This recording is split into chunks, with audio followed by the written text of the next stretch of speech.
Hi, everyone. I'm Neha Narkade. Thanks for the introduction. 2 years ago, I, along with other creators of Apache Kafka, we created Confluent. I'm the CTO there. I'm also one of the committers on the project. So can I get a quick raise of hands for people who have heard about Apache Kafka or who use Apache Kafka? Okay, great, most of you. So I will avoid getting into too many details, but also make it useful. Today's talk is about building a real-time streaming platform using Kafka Connect and Streams.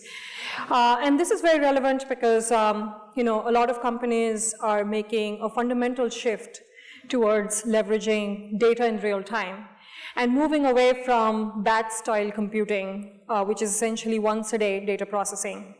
But how do you really move to a stream-oriented architecture, and what does that journey look like? That is what I'm going to focus on today.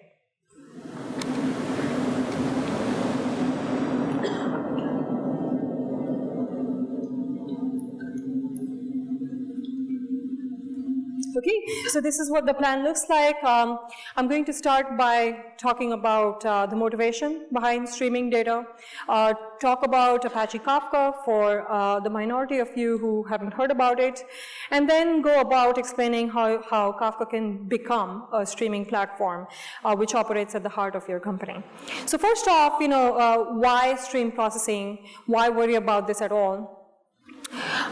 In today's world, unbounded, unordered, and large-scale datasets are increasingly common in day-to-day business, whether it is mobile usage statistics, web logs, stock ticker data. Stream data is really everywhere. It really just looks different for different businesses. So for retail businesses, it might be streams of orders and shipments. For finance companies, it might mean streams of stock ticker data. For web companies, it is streams of user activity data. At the same time, there is a huge push towards computing faster results. So being able to do faster fraud detection for credit card processing, being able to detect problems in your sales, instantaneously versus once a day, and being able to do all sorts of alerting and monitoring in real time. But really, the key insight is that businesses operate in real time. When you go and buy something in the store, you don't have to wait for hours to do that. It happens instantaneously. And so there is no reason why data processing should happen once a day at midnight in a batch fashion. My bold claim here is that all your data can be represented as event streams. So I'm going to give you a few more examples to support that claim. This is an example of an event for an online retailer. This is just a product view. So when you visit a website, when you look at a product, this event gets generated. So event is just something that has happened which is useful for that business. For something else like sensor devices, it might mean activity data from sensor devices that tell it sort of location pings or something else which is useful. And log files are events too. Log files are traditionally thought of as being batch in nature, but every line in this log file is essentially an event that tells you how that service was accessed. And last but not the least, databases are events as well. There is a very interesting duality between databases and events. Databases have tables which represent the current state of the world. There is no concept of time. But if you think about how tables are created, they're essentially updated over time, where every update can be represented as an event or as an operation on that database. And that is essentially how traditional databases represent tables underneath the covers, and that is what the stream table duality means. Tables can be represented as streams of events. So, event data is everywhere. It is applicable to every single business. So what next? There is a need to move to, fundamentally move to event-centric thinking. So as an example, for this online retailer, you might have a web app access or a mobile access or through an API access to product views that all generate product view events. And your data pipeline might look pretty simple. You want to ingest all this data in a streaming fashion, maybe load it up in Hadoop where you want to do analytics about how users are viewing products or buying products. But how do companies actually do this? This is the messy picture of a data pipeline for several companies, where as applications or as event sources come up, you have a specific way or a custom way of loading that data in whatever destination that needs access to that data. And very quickly, as sources and destinations increase over time, this is the messy picture that you end up with. There are too many ways of connecting sources to destinations. Essentially, it is unmanageable. The core insight is that data pipelines are event streams. The need is to simplify that messy picture. What you actually want is a streaming platform that can be deployed as the central nervous system of your company, that has the ability to collect data from lots of variety of sources, make it available in real time at scale to any number of destinations that might actually show up over time. And so, that is what you want to actually do. Why does that make sense? Why have a streaming platform? It is because sources and destinations actually show up and add up over time. This is a very simple picture, which is a beginning sort of view of an online retailer. You have a web app where that is the only way to access this retail sort of website, and that is the only thing that generates this product view data that you're interested in exploring. And maybe you've only thought about analyzing it in Hadoop. But then over time, you possibly launch a mobile app which also generates the same data. You possibly make your API available that allows several applications to build on top of it, which also generates the same data. And your destination is not just Hadoop anymore. You possibly send it to a security system. You maybe do recommendations or search or many more things. So essentially, the complexity is that it is realizing that sources and destinations actually add up over time, and that is why you want a streaming platform which enables you to collect data once and then make it available to several destinations over time. So here's how you go about building a streaming platform. The first step is really Apache Kafka. Apache Kafka is a very popular pub-sub messaging system. It is very simple. You have producers that generate events. They get sent to a central cluster of brokers that store those events at scale. And then you have consumers that subscribe to topics or category of data on those brokers. The magic of Kafka is in its implementation. So it is not just a pub-sub system. It is, in fact, a modern sort of distributed platform for data streams. This is what I mean by it. It actually has the scalability of a file system. So it has the ability to store multiple terabytes of data per server. It has the ability to get deployed on commodity hardware, so it can actually support hundreds of thousands of messages per second on simple SATA drives. And it has the ability to buffer much more data than what you can store in memory. The second property is that Kafka has the guarantees of a database. So you have the ability to collect data in order, and it is a persistent messaging system. So it in fact allows data to be stored, and that is a fundamental sort of ability in Kafka that allows you to move to event-centric thinking or to move to a streaming platform. It is distributed by design, so distribution is not an afterthought, but it is a very inherent property of Kafka's design, where messages are written and your data is replicated across machines. So there is an inherent ability to do fault tolerance. We have the ability to distribute data across machines. There is a way to shard data, and it allows for elastic scaling. So you can add more machines if you want to collect more data. And Kafka distributes data across machines. All that means that you can send lots and lots of data to Kafka. In fact, these are some usage statistics from LinkedIn, or should I say Microsoft, which is where Kafka was born. Kafka powers more than 1.2 trillion messages written per day. It powers more than 3.4 trillion messages read per day. All that amounts to more than 1 petabyte of streaming data. And that is across thousands of producers, thousands of applications that read it. And this is actually deployed across several data centers.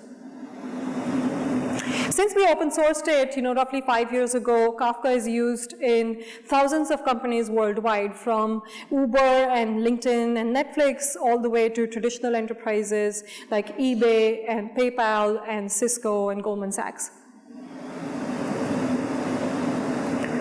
So next up is, how do you move to a Kafka-based streaming platform?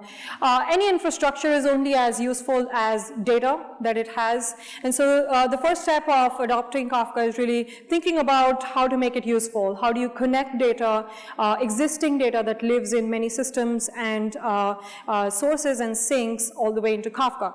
And so the answer there is Kafka Connect. This is part of Apache Kafka. It is a layer. It is a common layer that allows you to connect external sources and sinks to Kafka. And the reason we built it is because every connector needs to solve common problems. For a long time, connectors were thought of as one-off things, but every single connector needs to think about, how do you deploy that connector process on several machines? What happens if one machine fails? What is the best way to centrally manage a bunch of connectors? Because remember the messy picture, you have lots and lots of sources, lots and lots of destinations. And there is a need to think about schema propagation. What happens if you add a column to your database? What happens to the connector that pulls data from that database into Hadoop? Does it propagate the schema and adjust to it, or does it break? And you need your database administrator to intervene. The idea is essentially to Kafka all the things. Since we released it only a couple months ago, there are dozens of connectors that exist, so you can just plug 2 connectors and be able to ETL data from an Oracle database into Hadoop using Kafka Connect. So the next step is, in terms of building this pipeline, a well-understood problem is collecting data and connecting it between sources and destinations so that it's available everywhere. But the moment you're able to do that, the next problem to think about is really processing that data, being able to express your business logic as stream processing. And the first thing I want to talk about is, what is stream processing? There are many ways of defining this term, and there are lots and lots of misunderstandings about stream processing, and those are that, stream processing is not necessarily something that computes transient or approximate or lossy results. This is a misunderstanding about this stream processing paradigm. The way I want to define stream processing is that it is a programming paradigm for processing unbounded data sets. And when it comes to programming paradigms, there are many ways of slicing this pie, but I want to use a specific way, which is the way an application gets its input and output. Now, if you look at that I/O dimension, then there are 3 paradigms for programming, and most of us are familiar with the first one, which is request response. This is what every database does. These are your RPC systems. You send one input into your service, you get an output back, and it is synchronous and tightly coupled. The only way to scale it is by deploying more instances of your application. But on the very far end of the spectrum are batch systems, where logically you send all your input in, you wait for systems to crunch all that data, and then at some future time it sends some results back. And the core difference from request response is the looser coupling, the expectation around latency.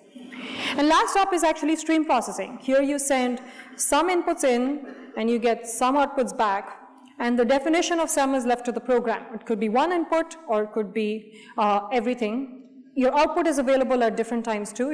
You could have one output item for every input item, or for windowing, you have one output item for every n input item.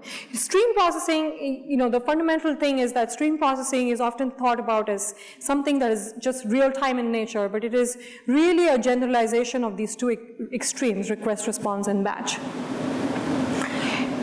for some time, stream processing was thought of as just a real-time MapReduce layer, but it is really, in my experience, stream processing is a lot about computing core functions in your business. It looks a lot like an event-driven microservice. I'm going to skip over this example and move on for the sake of time. Kafka Streams is really the layer in Kafka that allows you to do stream processing. Because stream processing is much more like an event-driven microservice, it is in fact applicable to all applications. It is a very simple library that allows you to express all sorts of stream processing operations on Kafka. If you're following this space, I want to leave you with a power and simplicity graph. Kafka Streams is extremely powerful, but very simple because it builds on top of primitives in Kafka. A lot of other systems are powerful, but not so simple. They're only applicable to a niche set of problems. So this is how it all fits together. Connect allows you to get data in. Streams allows you to process data. So, this is the reality of Kafka as a streaming platform at LinkedIn. It is a basis for messaging between all sorts of applications. It powers many stream processing business logic, and then it is the source of truth pipeline for Hadoop. So, one fundamental takeaway is that this problem is very similar to a traditional data warehouse. The pyramid of problems you have to solve is integration, is processing, and then reporting. And the higher levels of the pyramid actually build on top of the lower levels. And a lot of the solutions are batch in nature. Streaming platform is not very different. It has the same problems. You have integration, processing, and applications. The solution for each one of those layers changes. Streaming integration is Kafka. It's based on Connect. The stream processing, and if you solve both of these problems, you have lots and lots of real-time analytics. Confluent is the company behind Kafka. Our goal is really to make that picture a practical reality everywhere. We were founded 2 years ago, and the product is Confluent Platform. It's really Kafka++. It is the best way to get started with Kafka, and there are lots of problems that you think about in terms of Kafka, which is, how do you, what are the client APIs, what about schema propagation, what about monitoring? That is essentially a lot of what you get with Confluent Platform. I want to leave you with some resources. It's hard to cover so much in so little time. We blog about a lot of these ideas, and there's a book coming up which would talk about all things Kafka. Thank you very much. Questions?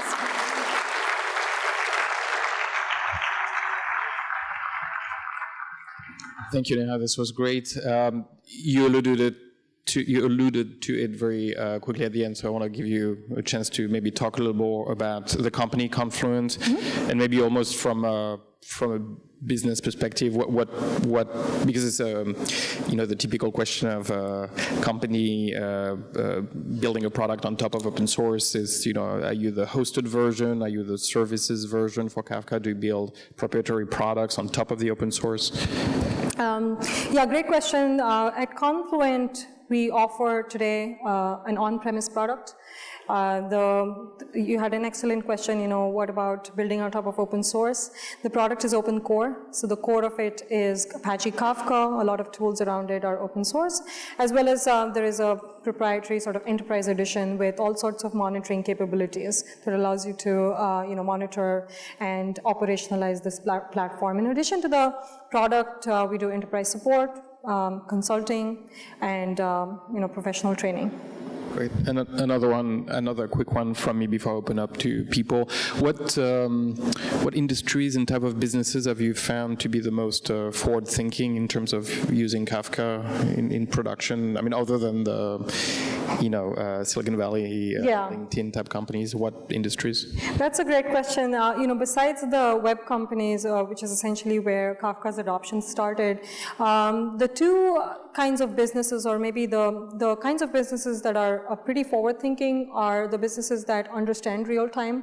Finance, retail are really good examples. Traditionally, they have a very good understanding of real-time, and that's where we see a lot of adoption. In fact, banks are definitely leading the way in terms of putting Kafka to very sort of ambitious applications.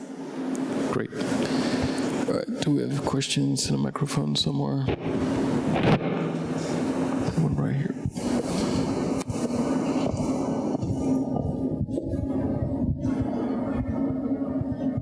Yeah, hi, great talk. I was curious if Confluent or Kafka would be used as an alternate to enterprise service bus software like MuleSoft? That's a great question again. At a high level, the problem is essentially the same. The solution is very different. So enterprise service buses, the problem was how do you connect applications to applications? And the way they do that is, remember the messy picture, there's a point-to-point connection between a source and a destination. That works, when you have maybe 2 applications and 2 sources. It quickly becomes a problem when you have a lot more than that. And that was really the insight that we, learned 5 or 6 years ago, which is that approach is not going to work anymore. Fundamentally, companies want to collect all sorts of data, and there isn't just a database and a warehouse anymore. There are lots and lots of distributed systems, which means that we need to move to a sort of platform-centric approach. And this is absolutely, at that level, a replacement for enterprise service buses. One here. Hold on, there's a microphone coming to you. How about the use of this in IoT, Internet of Things? I mean, this could be dramatic. So IoT is one of those buzzwords that are trending upwards on the hype curve. There are many things about IoT, but really a fundamental thing is the concept of Internet of Things is being able to capture data as a stream. There's a shelf life of value for that data, so being able to respond to sort of sensors or being able to respond to these devices, it isn't sufficient to process it once a day. So the part of IoT where this applies a ton, which is being able to collect all that data at scale and then being able to process it quickly, so that so that the whole sort of value of collecting data from devices makes sense. But there are a lot of things being spoken about IoT, like in your fridge, talk to your toaster, and I think that part of IoT is still part of the hype curve.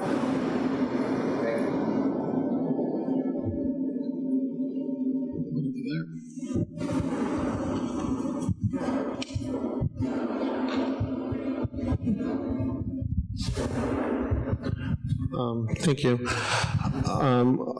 So Kafka streaming is basically a library, and then you provide your platform which runs Kafka with Kafka streaming, and by doing that you multiplying clusters for any customer, basically, because the customer needs, besides of Hadoop cluster for analytics, they will need the Kafka cluster for connectivity, and then they probably will need, NoSQL database cluster for their operational data store and stuff like that.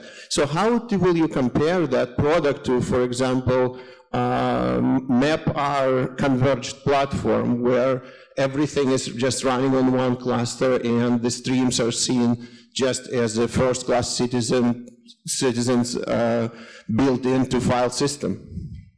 That's in fact a great question. It is, I'll answer it in 2 parts. One is the complaint is about lots and lots of systems, and that is that part of it is a reality. There is no convergence of systems. There's only a large variety of systems, mainly because there are not distributed systems that solve a specific problem really well versus versus like one database and scaling that database up instead of out.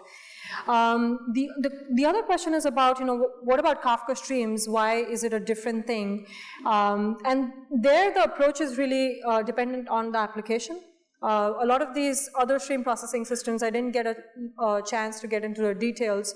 They actually attack stream processing from the idea of making a faster MapReduce. Making a faster Hadoop is their concept of stream processing. In my experience of building a similar system called Samza at LinkedIn, we built it, we tried to put it in production at several different sort of applications, and what we learned is that Stream processing is in fact much more than a faster MapReduce layer. In fact, most of the applications that do stream processing look much more like a microservice or an application and less like a faster version of a batch or MapReduce job.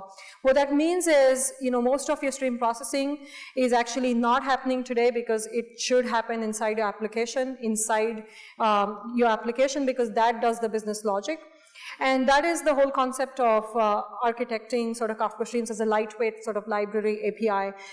Whether or not you use one of these platforms, it really is up to the application. So if you're doing sort of SQL or machine learning, you still want to use these frameworks. MapR is just a very different solution to it. It is a converged platform. However, the file system is proprietary. You don't have access to your data necessarily.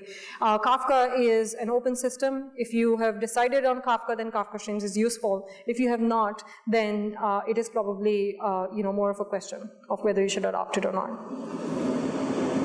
Great, thank you very much. So you'll be here after the event, right after this. Actually, I would ask all our speakers, if I haven't asked you guys, after the event, we'll all go like where that exit sign in that little lobby area, so that we can all chat. Absolutely. Thank you very much for being here. This was terrific. Really enjoyed it. Thank you for having me.